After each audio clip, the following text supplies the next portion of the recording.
Hey, what's up everyone, Marco here from EV Exposed, back again with another video. Behind me, as you can see, this is the Xpeng Mona 03. Okay, I'm sure that a lot of other channels covered this car, reviewed this car before because it's been out at least for 6 months.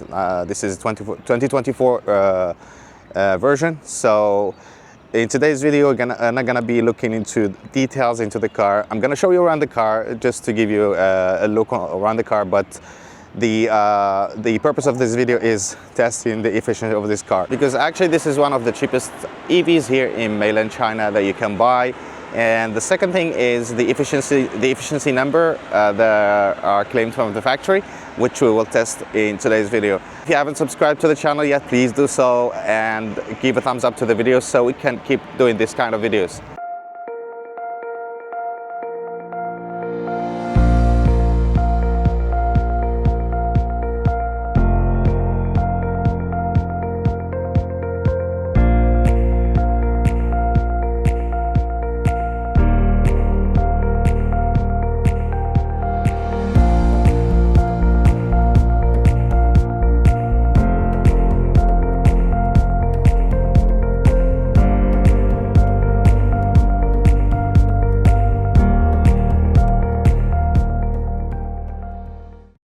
So let's start from the dimensions of the car. So basically this is a 4.78 meter long and 1.89 width and 1.44 high, and this car weighs a 1.74 ton.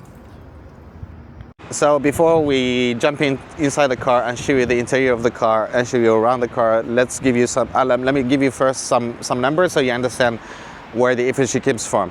So as you can see, actually the design of the car is very aerodynamic. So as you can see, the nose of the car is pointed downwards, and actually the car is not sitting that high. So this is very aerodynamic. But I think the most important thing is not the shape, the design itself, but also this car uses a single electric motor, which is 165 kilowatt. And develop 250 newton meters of torque. So it has only one single motor, and the battery pack on this car actually is only 62 kilowatt hour battery pack. And this is actually the long range. They call it ultra long range, but the claimed range of CLTC is 620. But with that size of the battery, this is very interesting. So if you can get even on a CLTC number 620 with a 62 kilowatt hour battery pack, this is gonna be impressive. So we're gonna see the numbers later. All right, so before we hop into the car, this is as you can see, these handles are very similar to the ones in the Tesla, and actually you will see more similarities once we get inside the car. So basically, this is a cheapest version of the a cheapest car on the lineup of the Xpeng. They didn't do a lot of cuts in terms of quality. Okay, it's not as good as, let's say, the P7 or the G9 or the X9, but we see a lot of plastic here, down here. So this is cheap plastic here, but up here we have leather actually all around, whatever you touch here. The seats are actually leather. You have adjustable seats here from both sides, not too much adjustments here. So you have the seat goes up and down, and then you can recline the seat. The steering wheel, as you can see here, it's manually adjusted, so there is a cut here. And then once we get into the car, let me show you in a minute, you will see a lot of similarities to the Tesla. So as you can see, the design inside here is very minimalistic.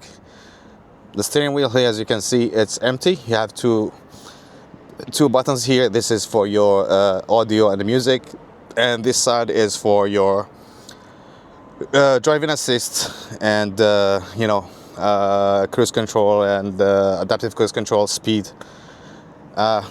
Stocks here we have your turning signals and the wipers and from this side you have your gear selector. So there is nothing else. Okay, we have this camera here that is watching you all the time.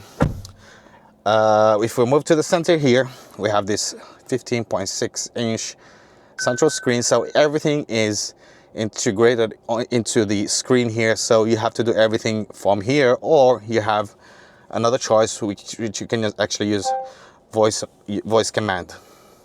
Talking about the voice command, actually I'm gonna be doing another video regarding a small product that is very useful. As you can see, most of these Chinese brands come with not only electric but even the hybrid and the petrol ones. All the newly developed produced cars here made in China have the voice command. So, and the thing is, you know, some of them have the system in English, so you can switch from Chinese to English, so the display is in English. But the thing is, the voice command actually does not work in English, so it does not understand the language. And the product that I'm talking about, which we're gonna do in a couple of days, I'm just waiting for the product to receive the product, and then I'm gonna test it. It's some kind of translator box that will translate the commands from you to the system, so it can execute. It will translate them from English to Chinese, and then the car will execute whatever command you give it. So I think this is a very good product. I haven't received it yet, so I have to test it, and I will do a video on that one. All right, let's come back to the Mona M03. So as you can see here, everything is done through the screen. I don't think the layout of the system here, the graphics, they're too small. I think maybe this is the worst that I've seen in the Chinese market. The system on the other cars it's better. So, but I think they can improve on that. But I think this is not the best system that I've seen. It's fast, is okay, but since you're gonna do everything from here, I think if they done the graphics here, the icons a little bit bigger, it will be much better. So you're gonna have a full screen instead of just a small window here. All right, so as I said, the car has very minimalistic design inside. As you can see, we have nothing here, just the air vents. We have the glove box here, which is just like actually okay, not too big. And then you have your air vents here. Down here we have the cup holders, 2 cup holders, and you have your wireless charger here. Moving down here, as you can see, we have actually 2 charging ports here. So we have a regular USB and then the USB-C, and then we have some storage here. This is actually very deep, so you can store a lot of stuff in here.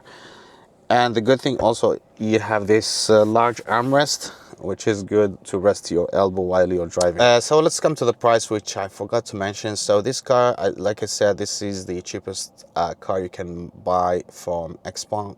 This is the Mona 03. Actually, this one is the long range, and it costs around 16,000 US dollar, 120,000 RMB.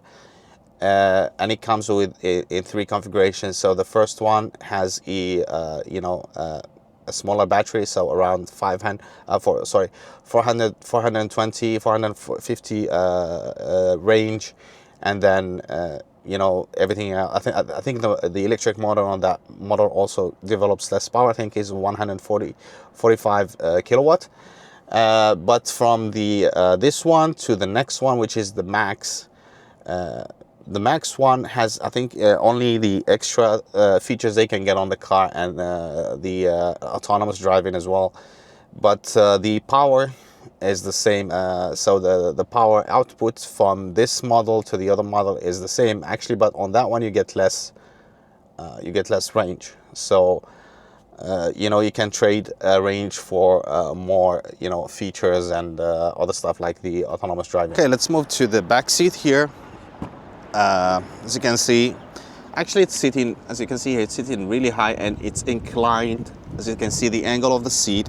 So as you see, to avoid having that space between your thigh and the seat. So what they did is they increased the angle because you cannot put the seats higher because the car is not that high. So they just increased the angle to to avoid some of that space under your thigh. And I will get into the car and I show you in a minute. Okay, so this seat actually, the front seat have the welcome what is called the welcome seat function. So as soon as you seat and you hit the brake, actually the seat will move forward. So let me try to do that and see if it doesn't come.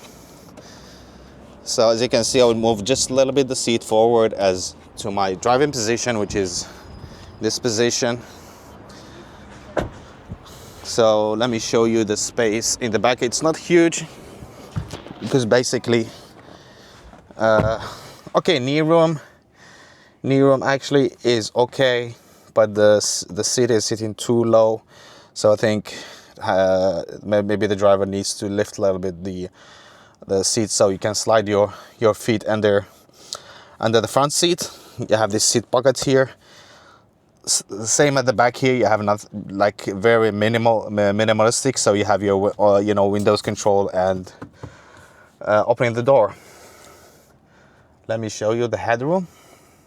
The headroom actually, it's, as you can see, I'm almost, like I said, I'm 180 centimeters, so 1.8 meter. And as you can see, this is I'm almost touching the roof, which is actually a panoramic roof, and you can actually feel some kind of heat. So it's not rejecting all the heat, and it's not hot actually today. So knee room is fine, but anyone above 180 centimeters sitting back here is gonna hit the roof.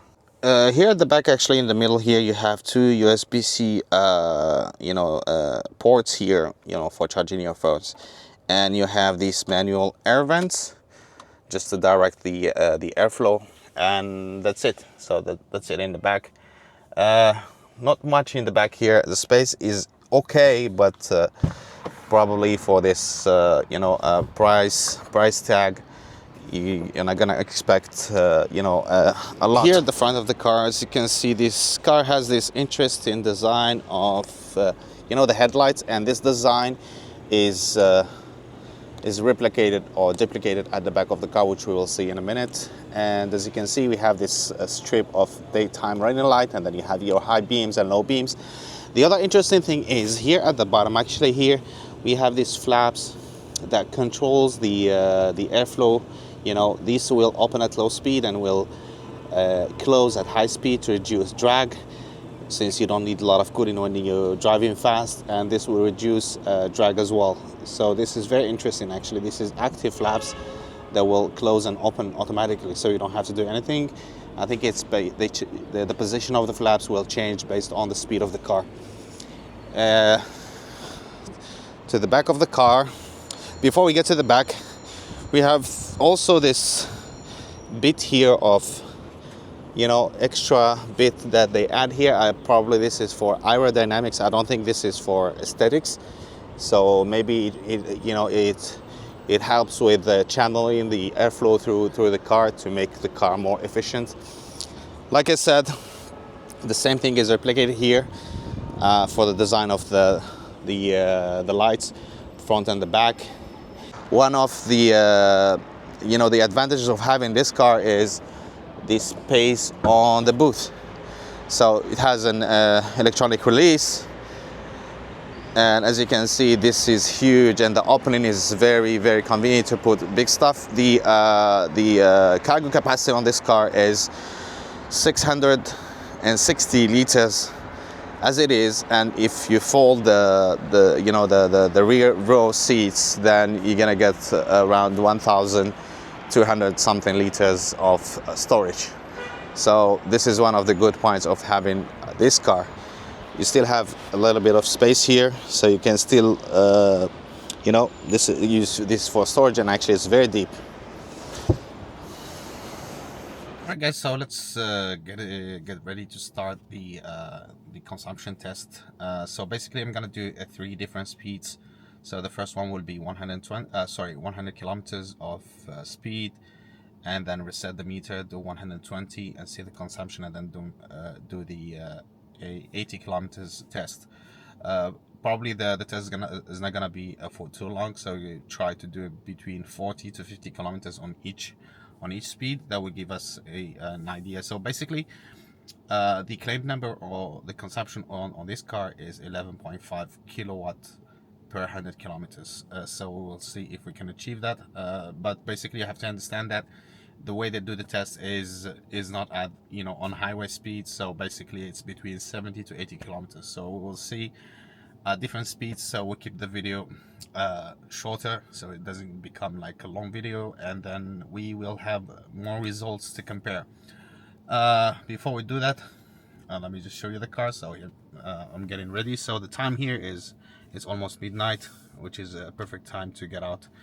So I'm setting the car to sorry, because this car doesn't have actually English, and the reason why is because actually Xpeng cars usually they have English, but because this one is only sold in China, so the system on this car doesn't have the English. So this is Eco, and then this is the steering wheel actually, and then this is for brake. Steering wheel, I will leave it here. I will comment about the steering wheel in a minute once we start driving. And then this is regen. I will put it at the minimum, so you can cancel it actually, or you can increase, so just put it at the minimum. And so this is the setting for the car, and the AC is on, the temperature is set to 24. So we will leave the car like this, and we start. Before we do that, just let me show you the the battery level here. So we have an idea what's the, actually right now it's showing the range is 347. And just to give you an idea, so I reset this car before when I got it. So not this first one, but the second one, the 3B. So I reset it, and I drove the car for, as you can see, for 39 kilometers, and then this is the consumption that I got. But this was a mix between a little bit of highway and then mostly in downtown traffic lights and everything. So we got 12.2 kilowatt hour per 100 kilometers. But obviously we're gonna reset this. So I will reset it once I hit the highway. So once I'm in the highway, so we can keep the speed, because this car actually doesn't show your average speed. So to avoid getting the wrong speed, so once I'm in a highway, I will reset it and I will show you guys, and then we start from there. We try to keep it for 40 to 50 kilometers, so we can get an accurate number for the consumption. Just a moment. So let me find the actually the battery state of charge. Sorry, actually it's here on the main page. As you can see, this is the 70%. So the current state of charge of the battery is 70%, as you can see here, and then the range is 346. So probably gonna do about maximum we can do is 150 kilometers. So I'm not gonna charge the car right now, and the reason is because I want to keep it, I want to use the battery first. So at the end of the test, what we do is we're gonna heat the charging station and use the supercharger, dedicated supercharger for the Xpeng, and then see what kind of speed we can get while we're charging, because it will give you a maximum speed between 30 and 80%. So right now it's higher than that, so it's better we get it down to at least 40% or 30%, and then we start charging so we can see what's the maximum charging speed. All right, so we are all set. Let's hit the road. So all right, just hit the highway, and as you can see, I already set up everything. I already reset. As you can see, the first I've been driving for already 3 kilometers. I already hit reset here, and 3 kilometers already on the highway, and then the speed is at 100. That's why I said this car looks a lot like a Tesla, because you have to watch here to see your speed. Not like all the other brands, which have usually an instrument cluster here. But I think they're trying to keep it minimalistic to cut the cost, get the price down. All right, so we already started the first the first test, so it will be for about at least 40 kilometers, probably a little bit more. I think there is a problem with the steering wheel on this car because it's not centered, but we'll check it once we get to like a straight line, because there's a curve here, so probably it's not because of the steering wheel. But I think, you know, because I had some, you know, bad feeling about the steering wheel itself, I think it's not aligned properly. That's why it gives me that feeling, because it doesn't go back to the middle of the center of the after you make a turn. And also I want to show you these ambient lights. Look really cool. So you have this bar all through around the car, as you can see here, on the doors as well as on the behind, you know, on the dash. Right, it's been 30 minutes, and as you can see here, we hit the 30 minutes mark, and we did 46 kilometers. So the average speed is not 100, but it's close, because if you were driving at 100 you know, average speed, then the 30 minutes will give us 50 kilometers, but we are only at 46, which is close enough. And let me show you the consumption. The current consumption is 12.3 kilowatt hour per 100 kilometers. So not quite as the claimed number from the manufacturer, but not far away either. So I think this will do it for the 100 kilometer speed. You know, I encountered some traffic. That's why I slowed down a little bit, and I tried to catch up a bit later when I changed to this highway, which allows me to drive at 120 kilometers, but still short of 4 kilometers. But that will make the average speed around 98 kilometers per hour, which is not far away from 100. So we'll take that. So the first test was done, and the average consumption is 12.3 kilowatt hour per 100 kilometers.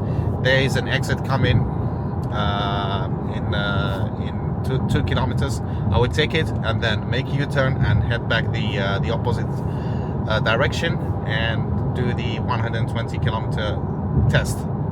And I'm thinking it's not gonna be far away from what we have right now, because I was driving actually quite fast, trying to catch up.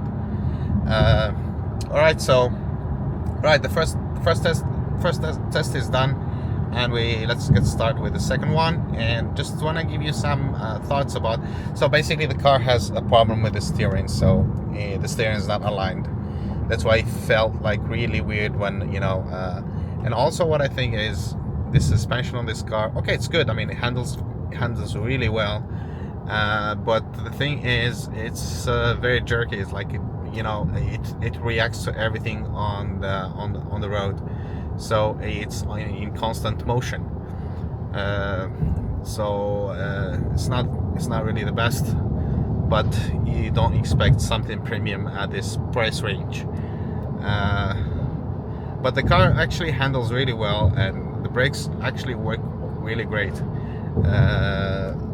I think the reason is not because of the brakes are really good. It's just because the car actually, remember, this car is not heavy. So by electric EV cars, this is not heavy. So this is 1.74 kilograms ton. Sorry, so 1,740 kilograms of weight. This is by EV standard. This is not like heavy. And this is actually why this car is very efficient. You know, at least for the first test, you know, we're talking about 120 watts per kilometer, which is actually really decent. Let's do the second test, and we shall see the final results. All right, so it's been 10 minutes, and we did 20 kilometers. The consumption, as you can see here, it's 16.2. It's coming down slowly and steadily. I'm not sure if it's gonna go down more, but yeah. Right now I'm trying to keep the speed as, you know, at 120. I couldn't use the it's not I couldn't use it, but I could use the auto steering, but it's a little bit like I mentioned, the steering wheel is not calibrated properly, so it's not in the center, so it's a bit scary when you put it on auto steering. So I prefer to steer by myself. Yeah, so probably we're gonna have another 10 kilometers. So probably the 120 kilometer per hour speed will last for 30 kilometers only, because after that the speed limit will go down to 100. So let's see if we can bring if the consumption will come down even further. Right now it's sitting at 16.3, 23 kilometers, 12 minutes, and the speed is we're averaging 120. Like right here it's uphill, so I have to accelerate more, because when I'm not using the adaptive cruise control. Right. The other thing that I want to mention is the wind noise. It's a lot, especially when you're not playing any music or anything, so it's only silence. So it's really hard. You can notice that the wind noise is a lot.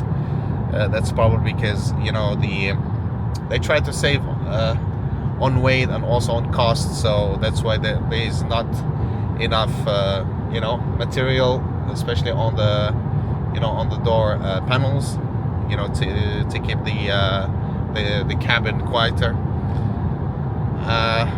Yeah, so that's what again, the suspension, I think it's not the greatest. It's bumping a lot, especially at high speed. That's why actually I don't want to use the auto steering and the adaptive cruise control. The first problem is the steering wheel itself, and the second thing is the suspension, because the car is not settled down properly. So yeah, as you can see, even though the roads are pretty flat here, but still. Okay, we have another 5-6 kilometers to go before we end this test for 120 kilometers. So we are coming to the end of the 120 kilometer stretch. So after a kilometer, probably maybe a little bit more, the speed limit will be reduced. So I will stop the test there. So currently we are running at 30 kilometers, 15 minutes, 16 minutes, and then the consumption is 16.1. So a big jump from 100 to 120. So we went from 12 to 16. So that's a big jump. I'm very curious to see what will be the consumption once we do the 80 kilometers test. So here it comes to the end of the 120 speed limit. So 31 kilometers, 17 minutes, and we have 15.8, because I just slowed down. As soon as you slow down a little bit, the consumption, so probably it was about 16. So let's say 16 kilowatt hour per 100 kilometers. All right, and then I would exit the highway and then do the 80 kilometers speed test, which will be the last one, and then we're gonna go for a charging session to see how fast this car can charge actually. So again, I will reset the trip meter, and let's start the 80 kilometer speed test. So it's all reset 0, and then it's easier actually to keep. As you can see, it's really easy to keep an 80 kilometer per hour speed. A lot of people actually don't understand, but even like you can see right now, there is actually trucks, cars, there's traffic actually, even though the time right now, I think it's it's 1 o'clock, so 1 a.m. So, and still you have a lot of traffic, because here, especially here in China, if you live in a big city, you got a lot of people here just to give you an example, I think there's at least 17 million people living here in Shenzhen, and then neighboring cities like Guangzhou, which is not far away, so you have a lot of traffic going back and forth. You have at least 22 millions in Guangzhou, so you do the calculation. So 17 million in one city, it's more than one country in Europe, you know. So that's why there's a lot of traffic, and it's really hard to do a speed test where you can keep actually a constant speed. But 80 kilometers, I think it's easier, so we can keep it at 80. Alright, so we are almost at the end of the test. Coming to the end of the road here, so there will be a traffic light, so I have to slow down. I start to slow down already. So just let me show you the result here. So basically we did 27 kilometers. It was 22 minutes, 23 minutes, and then the consumption is 11.6. So I will assume this is maybe, I think this, the test for the consumption is done, on the factory, on the 80 or maybe 70 or 80 kilometers speed. But just something that I want to mention is on the way back, for the last test, there was a lot of uphills. I think that will contribute to a little bit higher consumption. So if it was a flat road, probably I would say maybe, as soon as you slow down a little bit, as you can see here, the consumption actually stays the same, 11.2, 11.5. So yeah, probably this is how they did the test on the for the consumption on the factory, probably 80 kilometers of speed. Right, so before we end this video, let's go and do a charging speed test. So before we start the charging session, I'm actually at the charging station here, but I just want to show you the battery state of charge. Right now it's at 43%, so basically we started at 70%, and the range was around 340 something, and we're down to 213. So just to give you an overall view of the state of charge after finishing the test. So we did about probably around 105, 106 kilometers of range, going down from 70 to 43%. So plugged in the charger. As you can see here, this is the Xpeng charger here, and it says 360 kilowatts. This car is not gonna charge at that speed, but let's see what kind of speed we're getting here. We already start charging. So as you can see here, it's doing 90.7 kilowatt of speed at 465 volt, and then 195 amps. So the estimation to 95, as you can see here, is 30 minutes. But we're not gonna go to 30 minutes till 95%. Probably I'm gonna charge till 80%, and we'll stop and we'll see how long it's gonna take. The app actually on the phone should show me, the time it takes to charge from. As you can see here, from.